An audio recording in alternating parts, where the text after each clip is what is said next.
दोस्तों, स्वागत है फिर से एक नए वीडियो में। आज की वीडियो का टॉपिक कुछ खास रहने वाला है। तो आज मैं क्या बताऊंगा कि ब्राह्मणवाद क्या है। जैसे आप की देख रहे हैं कि ब्राह्मणवाद क्या है और ब्राह्मणवाद की अच्छाइयाँ क्या है और कमियाँ क्या है। देखिए, हम यहाँ पर संतुलित व्याख्यान करेंगे। ये नहीं कि मैं किसी भी एक ब्राह्मणवाद का ज़्यादा लाभ बता दूं या ज़्यादा हानियाँ बता दूं, ऐसा मैं कुछ भी नहीं करने वाला हूं। तो इस वीडियो पे बने रहें और इस चैनल को अगर आपने सब्सक्राइब नहीं किया है तो सब्सक्राइब ज़रूर करें, बेल आइकन को प्रेस करना ना भूलें ताकि लेटेस्ट अपडेट आप तक पहुंचता रहे।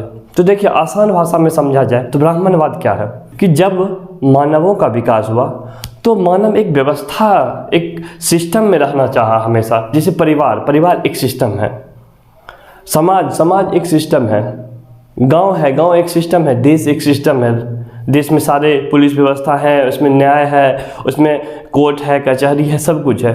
तो ऐसे ही ब्राह्मणवाद भी एक व्यवस्था है। इस व्यवस्था के अंतर्गत हमारे जितने भी व्रत हैं, त्योहार हैं, हमारे दैनिक क्रियाकलाप हैं, यज्ञ हैं, पूजा है, हवन है, स्त्रियां सिंदूर लगाएगी, क्या पहनेगी, कौन से पहनावा उसके रहेगी, कौन सी खान पान रहेगी, इन सारी व्यवस्थाओं को सनातन धर्म में लाया गया तो उसे ब्राह्मणवाद कहा गया। उसे ब्राह्मणवाद कहे। ब्राह्मणवाद एक प्रैक्टिस है जो आप क्या खाएंगे, क्या पहनेंगे, कैसी त्योहार मनाएंगे, कैसी यज्ञ मनाएंगे, कैसे पूजा मनाएंगे, तो ये एक व्यवस्था ब्राह्मणवाद कहलाता है। तो ब्राह्मणवाद बस इतना ही है और ज़्यादा कुछ नहीं है, धर्मों से रिलेटेड नहीं, ये एक व्यवस्था है, समाज की व्यवस्था है। इतना तो आप समझ गए हैं।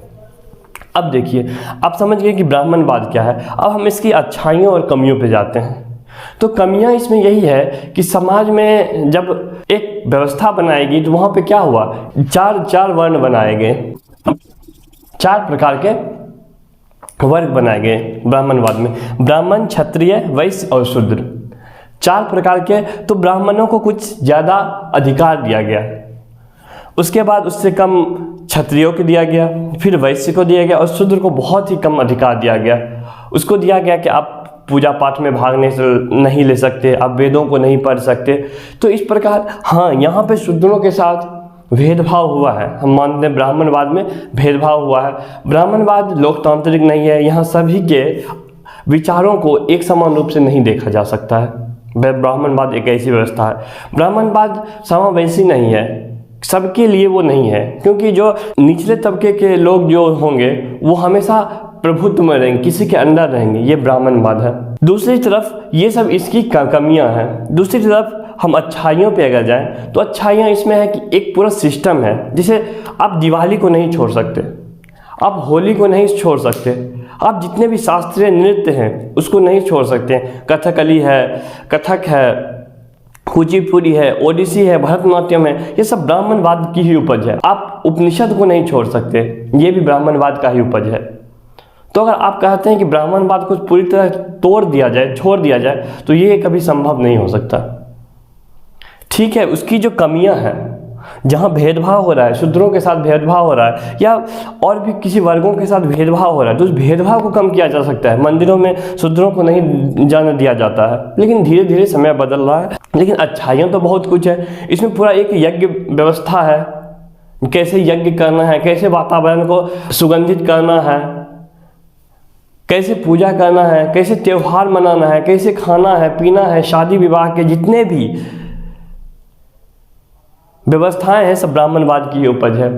आप साहित्य को नहीं छोड़ सकते, आप लिटरेचर को नहीं छोड़ सकते ब्राह्मण, क्योंकि आप अगर ब्राह्मणवाद के सारे प्रतीकों को, आप सारे चिन्हों को, आप सारे विचारों को अगर छोड़ना चाहे तो आपको कालिदास को भी छोड़ना पड़ेगा।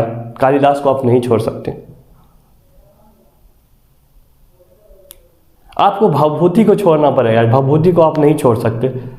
तो इस तरह ब्राह्मणवाद को नहीं छोड़ा जा सकता है। दूसरी जस्टिफिकेशन मैं ये दूंगा कि मुगल आए हमारे देश में तो ठीक है, ताजमहल बना दिए, तो क्या ताजमहल अब भारत का प्रतीक नहीं रह गया है? वो तो भारत का भी प्रतीक है।